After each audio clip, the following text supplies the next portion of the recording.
nightmares in my head, I fear that the thoughts build up until I can't hear, that my mind fills up into a creature, and it haunts me somewhere much deeper.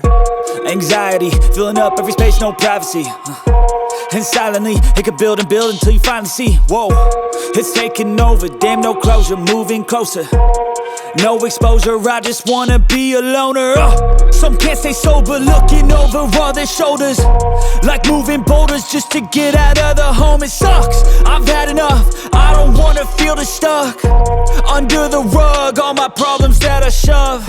I got nightmares in my head, I fear that the thoughts build up until I can't hear, that my mind fills up into a creature, and it haunts me somewhere much deeper.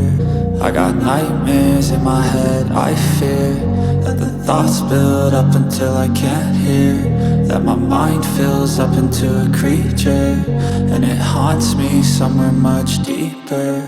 I've been feeling weird, I can't seem to focus good enough. Nothing's really clear, sometimes it could be a little tough. I just need to feel like the end's in sight for me, but let's be really real, anxiety can foggy all this stuff. I've been feeling weird, I can't seem to focus good enough. Nothing's really clear, sometimes it could be a little tough. I just need to feel like the end's in sight for me, but let's be really real, anxiety can foggy all this stuff. It sucks when you finally feel like giving up. Oh God, no luck, everything feels like you're sticky stuck.